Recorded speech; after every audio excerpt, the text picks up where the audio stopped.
Alors, on va essayer déjà de voir si on peut passer d'une diapo à l'autre. Merveilleux. Vous ne voyez rien, évidemment, hein, c'est beaucoup trop petit. Bon. Donc, je vais abréger, hein, c'est-à-dire je vais être encore plus court que ce qui est écrit là. Ça fait 41 ans que je m'intéresse aux problèmes de catastrophe, 42 presque, parce qu'à un moment donné, je ne sais pas si vous vous souvenez, enfin les plus vieux en tout cas, qu'en 1975, pour la première fois en France, on a mis un patron en prison. C'était le patron de Huile, Goudron et Dérivés, qui était une succursale des Charbonnages de France, enfin ou plutôt des houillères du Nord-Pas-de-Calais. Ça a été un branle-bas énorme. Pourquoi ?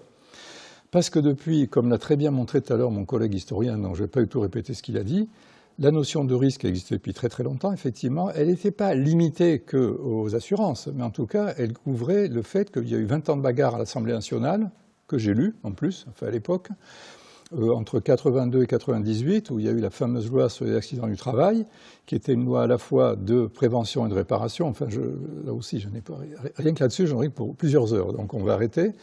Et du coup, la notion de risque industriel s'est imposée. Il y avait qu'un petit truc qui s'appelait la faute inexcusable. Bon, or, c'est la première fois depuis 75 ans, ou 17 ans plutôt, qu'on disait ce patron, il y a faute inexcusable de sa part, parce que là aussi, je ne peux pas vous raconter, ça serait trop compliqué. Bon. Et à ce moment-là, le ministère du Travail s'est un peu éveillé et a lancé un appel d'offres à des études et des recherches sur le domaine, et j'en ai gagné une, si on peut dire. J'étais à Paris 8 à l'époque, donc je travaillais en sciences d'éducation, donc ne me demandez pas pourquoi j'ai travaillé sur les risques et tout ça, parce que ça m'amusait tout simplement. Bon. Et j'ai pu constater, depuis, puisque j'ai de nouveau souvent travaillé dans ce domaine-là, ce n'est pas le seul, que cette logique assurantielle continue à l'emporter sur toutes les autres, y compris de vocabulaire d'ailleurs, hein, puisqu'on parle de, et je veux offenser personne en disant ça, mais on continue à parler d'aléas, d'enjeux, etc. On a introduit récemment la vulnérabilité, mais un sens assurantiel aussi, etc. Bon. Et ça domine tout le champ, parce que les assurances ont une force extraordinaire dans ce pays par rapport à tous les autres acteurs que sont les ministères, les machins, les communes, enfin tout ce que vous voudrez. Bon, j'y reviendrai. Bon. Donc mon constat, c'est qu'au bout de presque de 120 ans, disons, pratiquement, les changements sont marginaux. Je ne dis pas que ça n'existe pas. La preuve, le patron en prison, la preuve, de plus en plus, il y a eu le sang contaminé, etc., etc. Je ne parle pas de risque. Oui, alors moi je ne vais pas vous parler d'un risque particulier, hein. Je vais faire un exposé qui couvre tout le domaine de ce qu'on peut appeler dommages, sinistres, dangers, etc., etc., parce que j'ai travaillé plus sur certains que d'autres, mais à l'heure qu'il est, ça ne m'intéresse pas du tout de me spécialiser sur un domaine particulier. Je vais parler en termes vraiment de politique publique. Bon. L'an dernier, avec quelques amis, copains, collègues, nous avons sorti un livre. Bon, c'est trop loin, donc je n'irai pas le chercher, je ne vais pas vous le montrer, sinon on perdra encore une minute. Ça s'appelle « Prévenir vaut mieux que guérir ». Ce n'est pas nous qui l'avons inventé, je crois que c'est Hippocrate ou Galien, je ne sais plus. Bon. Or, on a parlé de prévention en santé, santé-environnement. Et là aussi, on a un constat assez catastrophique. Je vais donner un seul exemple. C'est que je fais exprès de dire catastrophique, évidemment, parce que la vraie catastrophe, pour moi, elle est là. En termes de santé publique, ou de santé tout court, 80% des dépenses, 97% des dépenses en réparation, cure, curatif, etc., 3% en prévention. Vous allez me dire, il n'y a pas que ça qui compte, évidemment, mais les moyens sont très très faibles. Bon, un de mes meilleurs amis et un des responsables français et un des chercheurs de niveau mondial sur la cardiologie préventive, c'est un des rares domaines où il y a des moyens. Il y a en oncologie et en cardiologie. Tout le reste, je ne dis pas que c'est à l'abandon, mais les efforts consacrés sont faibles. Mais même dans son domaine. Hein, bon. Donc ça, c'est un constat récent. Alors, par contre, effectivement, j'anticipe déjà sur ce que je vais dire après, bien sûr. Hein, je ne fais pas que me présenter en disant ça. Entre les gens qui sont spécialistes d'environnement et ceux de santé publique, pourtant les liens sautent aux yeux. Je veux dire, tout débouche finalement sur le problème de santé, hein, humaine, animale, végétale, tout ce que vous voudrez. Bon, et c'est ça qu'on vit vraiment. C'est pas, je veux dire que des bâtiments se détruisent, c'est grave, mais si personne habitait dedans, ça n'aurait aucune importance finalement, ou très très peu, ou uniquement archéologique, on va dire. Bon. Eh bien, le lien n'est pas fait. Hein. Il est assez rare. Et dans mon groupe de travail, je ne peux pas en parler plus longtemps, évidemment. Bon. Arriver à faire en sorte, c'est pour ça que le philosophe sert parfois à quelque chose, il sert à établir des liens ou à mettre des agrafes, là où il n'y en a pas, disons. Bon.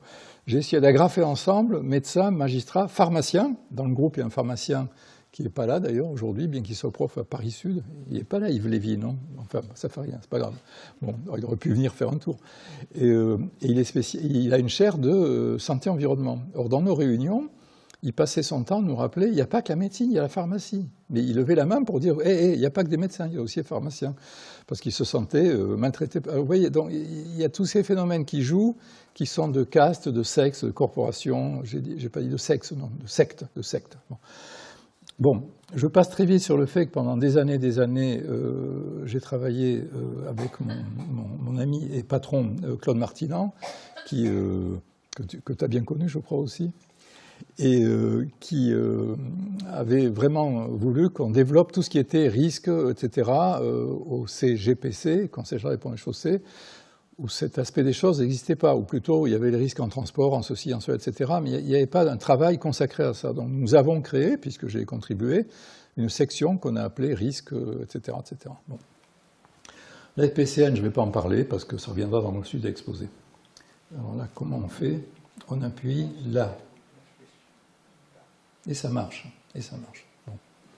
Alors j'ai déjà dit, on a une terminologie qui pour moi est proprement, c'est un aspect délirant, parce que je ne vais pas vous résumer ce qui a été dit avant, mais les catastrophes naturelles ont leur vocabulaire, et les gens qui y travaillent sont sincèrement persuadés que ce n'est pas leur vocabulaire, mais que c'est comme ça qu'on doit en parler. Bon. Les médecins, si on leur parle en ces termes, ne comprennent pas un seul mot, je veux dire risque, exposition, enjeu, aléa, etc. Vulnérabilité, ça ils comprennent, bien que j'ai jamais vu un seul rapport ou recherche médicale qui emploie le mot vulnérabilité. Parce que c'est pas. Ils parlent de fragilité du corps humain, ils parlent de maladie, ils parlent de mort, de morbidité, mais vulnérabilité n'est pas un terme qu'ils emploient. Ils peuvent le comprendre, évidemment. Bon. Si je parlais de transport aérien, c'est encore autre chose. J'avais tenté des réunions du temps où j'étais au CGPC, enfin CGEDD, peu importe, entre aviateurs, spécialistes de voies marines, et encore marines, marins d'océan, hein, je ne parle pas de la marine d'eau douce et des rivières, c'était encore autre chose. Bon. Transport terrestre, etc., entre les gens des chemins de fer, des routes, des avions, etc., pas moyen de les faire parler ensemble. Et pourtant, on a créé la fameuse section dans ce but. Bon. Quand le patron en était un aviateur, on parlait d'aviation. Quand le patron était un ingénieur des ponts spécialisé bâtiment, on parlait plutôt de bâtiment.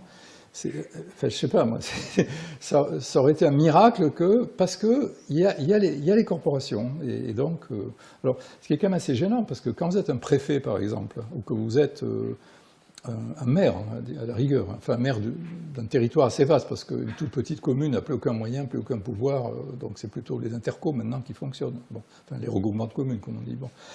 Mais si je suis à la place d'un préfet, et que je dois bâtir un plan, il n'y a pas de plan départementaux de prévention des risques, hein, ça n'existe pas comme tel quel. Ceci dit, il y a par secteur, il y a des plans départementaux pour, je sais pas quoi, la biodiversité, pour l'aménagement de l'eau, pour, enfin j'ai oublié les détails si vous voulez. Bon. Et le préfet doit collecter tout ça, et l'Assemblée, mais il se retrouve avec des idées, des cartes, une cartographie même aussi, qui est hétérogène. Hein. Bon, je veux dire, il n'arrive même pas, par exemple pour l'eau, c'est pas départemental justement, c'est lié au bassin des eaux, etc. Bon. Donc je me dis, je suis un pauvre préfet qui doit m'occuper de prévention des risques, ben j'y arrive pas. Par contre, en cas de catastrophe, effectivement, là j'y arrive, parce que les plans Orsec me donnent toute maîtrise. Là, on va dire, c'est sous contrôle. Là, c'est le cas de le dire, parce qu'il y a une unité de commandement, d'action, qui est le préfet. Hein, le préfet ou son délégué, etc. Bon. Puis il y a aussi les zones militaires, enfin, etc. Bon. Mais on est dans la réparation, on est dans l'alerte, on est dans le secours, etc. Mais toujours pas dans la prévention. Donc à mon humble avis, la prévention n'est pas un pensée dans ce pays, ça serait exagéré de dire ça, mais c'est une pensée sectorisée. Et de pensée unifiée, j'en ai pas vu. Et pourtant, Dieu sait que j'œuvre là-dedans depuis une quinzaine d'années, j'ai été vraiment très très proche de ces questions. Bon. Alors, une de mes explications, mais c'est pas la seule, hein, c'est effectivement les corps. Et je ne veux pas taper sur les corps, ils m'ont nourri pendant 8 ans, 12 ans, 15 ans, donc je ne vais pas cracher sur le corps des ponts, par exemple, qui m'a donné beaucoup de possibilités dans la vie, bon, mais professionnelle, j'entends. Mais les gens du greffe, s'occupe de tout ce qui est, ou s'occupait pendant longtemps de tout ce qui était catastrophe naturelle et l'eau. Parce que l'eau, évidemment, l'eau naturelle, moi j'en ai encore jamais vu dans ce pays, enfin si l'eau de source à la rigueur, mais l'eau est extrêmement canalisée, donc ça devrait faire partie de leur attribution, ça devrait être le ministère de l'Industrie. Mais ça fait rien, c'est pas grave, l'eau est naturelle, n'est-ce pas? Bon. Donc il s'occupait des eaux et des forêts précisément, et des plantes et tout ce qui s'ensuit, des animaux, y compris de la faune sauvage et tout. Les gens des ponts s'occupaient de tout ce qui était bâti sur le territoire, mais quand je dis tout, c'est tout, hein, infrastructure, superstructure, etc. Et les gens des mines s'occupaient du reste, c'est-à-dire pas grand-chose, toute l'industrie, et en essayant en plus de déborder sur le reste, évidemment, parce que les mineurs expliquent aux autres, non pas qu'ils sont meilleurs, mais que c'est l'industrie qui porte le reste, etc. etc.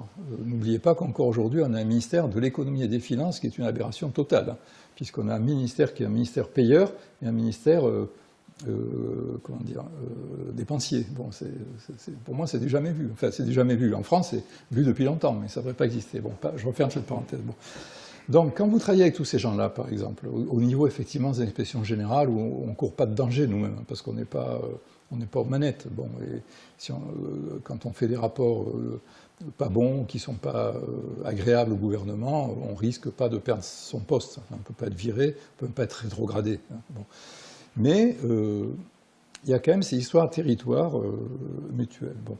Alors là, j'en ai dit déjà un mot tout à l'heure, hein, dans un même ministère, voir qu'il n'y a aucune unité de pensée sur les problèmes de risque, de catastrophe, de danger, etc., ça c'est hallucinant.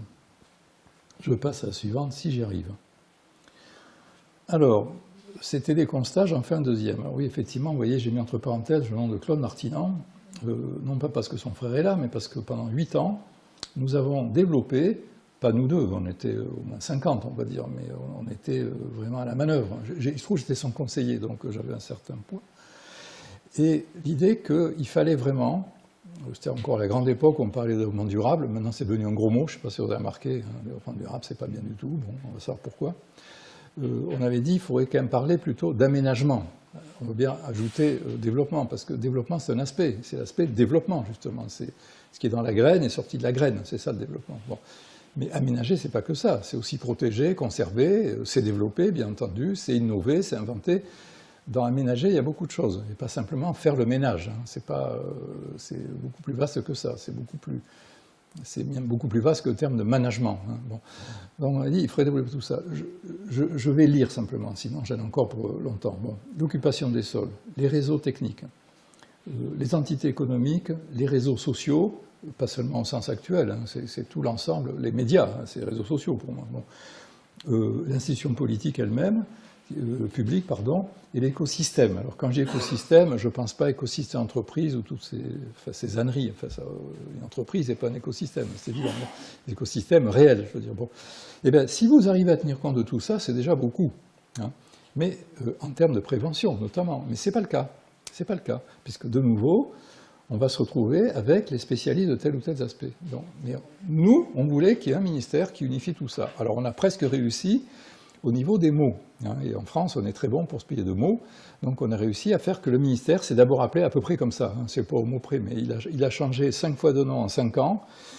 Et comme j'ai quitté ça depuis 7 ans, j'avoue que j'ai une mémoire qui s'efface assez vite sur ce genre de choses-là, y compris sur les sigles, parce que des sigles, il y en avait des centaines. Mais voilà, notre programme, au fond, c'était un peu ça, c'est qu'il n'y ait pas forcément un ministère d'ailleurs, mais une entité publique, qui bâtisse tout ça ensemble. Et à un moment donné, on avait d'ailleurs un commissariat, je crois qu'il existe toujours, général au développement durable, dirigé à l'époque par une ingénieure des mines, Dominique Dron, qui n'était pas bête du tout, c'était une biologiste qui était plus faite pour la recherche que pour diriger un service, mais peu importe, elle comprenait bien les problèmes, et qu'est-ce que je veux dire, on a monté un numéro de revue ensemble, il y a 6 ans, 7 ans, sur la résilience, vous voyez, là aussi un mot qui reste encore très à la mode. Pour moi, la résilience est un des nombreux aspects de la résistance. Bon, donc quand vous mettez tout sous l'égide de la résilience, vous oubliez les 3/4 des problèmes qu'on peut avoir à traiter. Mais je passe aussi rapidement là-dessus. Bon. Donc on voulait ça. Alors, voilà, j'ai mis rêver, j'ai ajouté tout à l'heure rêver entre parenthèses, parce que nos idées, c'est pas que mes idées à moi, mais notamment les miennes, hein, c'est qu'il faudrait vraiment arriver, c'est pour ça que je dis je rêve, hein, à une conception intégrée des divers types de dangers-risques. Alors pourquoi j'ai mis danger-risque? Parce que là aussi, il y a mon petit groupe d'amis, là, notamment un qui s'appelle Grimfeld, qui a été président du Comité consultatif national d'éthique, etc., etc. Lui, il n'emploie jamais le mot risque. Même ça lui donne des frissons. Il dit, mais non, il faut parler de danger. Bon, on peut discuter à l'infini. Hein, c'est de l'exégèse, tout ça. Bon. N'empêche que c'est pas bête, parce qu'un risque qui ne correspond pas à un danger, qu'est-ce qu'on en a à faire? Je veux dire, on risque ceci, cela. Et pour beaucoup de gens, encore, le risque, pour M. Eval, par exemple, le risque est forcément toujours une bonne chose, puisque la prise de risque, vous voyez, bon, la capacité d'innover, la science, la recherche, etc., ben, c'est du risque. Bon. Mais quand on parle de danger, personne n'emploie un sens positif. Là, il est très très clair que le danger, c'est quelque chose qui nous menace et qui peut faire que du mal, c'est-à-dire entraîner des sinistres, des dommages, ou d'autres vocabulaires encore, etc. Bon. Donc, je ne pense pas qu'on pourrait arriver à un seul terme, c'est-à-dire dire qu'il n'y a plus que danger, qu'il n'y a plus que vulnérabilité, qu'il n'y a plus que reconstruction, je ne sais pas quoi. Bon. Il est bon qu'il y ait plusieurs vocabulaires. Pardon? Bon, mais ça va aller, ça va aller, ça va aller. Bon. Mais qu'il y ait au moins un dictionnaire universel, vous voyez, qui traduise les différents vocabulaires des différents partenaires de telle manière que les 5-6 langues, ou 10, ou je ne sais plus combien qu'on parle, peut-être qu'on pourrait réduire à 4 ou 5 d'ailleurs, hein, soient communs à tous. Ça serait pas mal. Pas que pour le préfet. Aussi, j'imagine que je suis chargé des risques majeurs, je ne sais pas quoi, auprès du Premier ministre ou de je ne sais pas quel ministre, et que je dois coordonner tout ça. Je monte une réunion, les gens ne se comprennent même pas. Donc au bout de 3 réunions, on tourne en rond. Bon. Deuxièmement, je pense qu'il faudrait une autorité commune au niveau des actions. Hein, des actions. Alors là, évidemment, quand je parle, je ne développe pas non plus. Hein, j'imagine que tout le monde sait ce que c'est qu'un plan Orsec ou un PCS ou ces trucs-là. Hein, mais que vraiment, il y ait alors une autorité, peut-être 2 ou 3, j'en sais rien. Hein, mais en tout cas, là, il y en a 50. Je ne vais pas faire la liste, mais il y en a beaucoup trop. Bon. Qui soit capable de dire, voilà les guides pour l'action. Hein, là, le premier, c'était guide pour la pensée, maintenant, c'est guide pour l'action. Bon. Troisièmement, ce qui manque singulièrement, et pourtant Dieu sait qu'on a des instituts pour ça, hein, j'ai écrit une partie d'entre eux, hein, IRSN, CEREMA, tout à l'heure il y a quelqu'un de CEREMA, CNRS, INSERM, INERIS, ANSES, etc. etc. Il y en a une trentaine, parce que je pourrais aussi ajouter le muséum, hein, si je parle d'écosystème, etc. Bon. Eh bien, il n'y a pas. Il y a chacun a ses petits retours d'expérience dans son coin. Rex, c'est ses retours d'expérience. Bon, mais il n'y a pas de Rex de Rex. Enfin, il y en a parfois, mais il y en a très très très peu. C'est-à-dire le fait de dire, bon, on va prendre tout ce qu'on a appris des différentes catastrophes ou des différents accidents, incidents, là aussi c'est pareil. Dans le nucléaire, on ne parle pas de catastrophe, hein, on parle d'incidents et d'accidents. Enfin, passons. Bon. On va... Il n'y a pas de réflexion commune, je dis bien sur les pratiques. Bon. Enfin, pas à ma connaissance, ça a peut-être changé depuis 5-6 ans, hein, mais à mon époque, il n'y avait pas. Bon. Et puis, dernier point, j'arrive même plus à relire ce que j'ai écrit, une coordination générale des actions publiques. Voilà, c'est-à-dire que d'un côté, tout ce qui est les politiques d'aménagement durable, etc., on voit leur impact, enfin, j'aime pas le mot impact, mais leurs effets, disons, leurs effets importants sur toutes les politiques de prévention, hein, notamment de catastrophes, évidemment, mais bon. Et inversement, hein, que les politiques de prévention, en quoi elles vont inséminer, si j'ose dire, ou irradier, ou contaminer, ou je ne sais pas quel mot toxique employer, les autres politiques publiques. Vous voyez, bon, voilà, j'ai fini. C'est fini, c'est à vous, et voilà.